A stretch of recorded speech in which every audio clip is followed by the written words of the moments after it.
All right, so today we're going to talk about a real titan of the gaming world. But here's the twist. It's a game that lives inside another game, and it pulls in some absolutely mind-boggling numbers. Yep, we are talking about the Roblox phenomenon that is Blox Fruits. Okay, let's just start with a number that's, well, it's almost hard to wrap your head around. At the time we're making this, Blox Fruits has been visited almost 53 billion times. No, that is not a typo. 53 billion.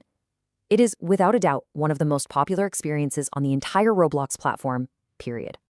And, as you can probably guess, all of those visits, they translate into some serious cash.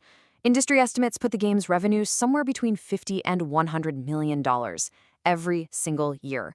It's just a financial juggernaut.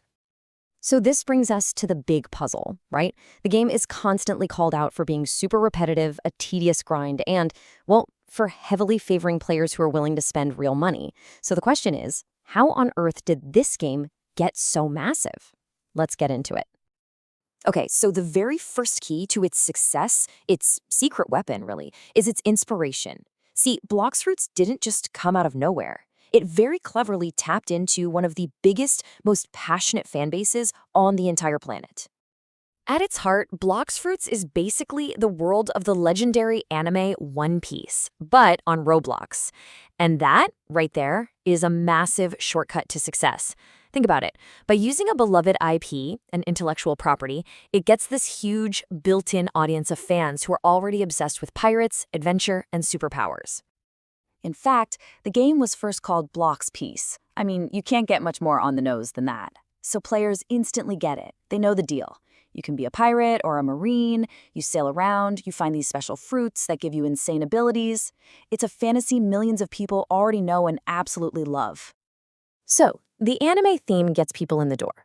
But how does the game keep them logged in for hundreds or even thousands of hours? Well, beyond the theme, the core gameplay is all about some really clever psychology. The actual gameplay boils down to this super simple but really powerful loop.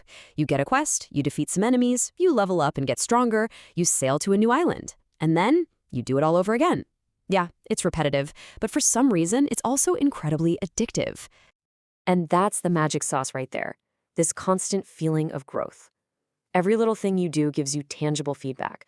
Your power level goes up, you unlock some flashy new skill, you can suddenly take down enemies that used to be a problem. It's that constant measurable progress that makes the grind feel so rewarding. You know, a great way to think about it is like a game like Diablo.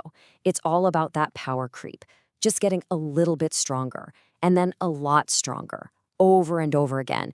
And Blox Fruits takes this idea to the absolute extreme. The level cap right now is a staggering 2,750.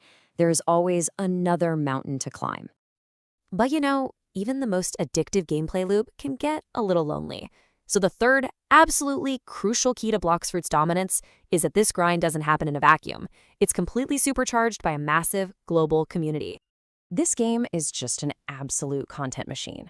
I mean, YouTubers and TikTokers get millions of views showing off the rarest fruits or the toughest boss fights.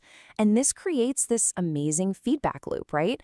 People see cool stuff online, so they jump in the game to try and get it.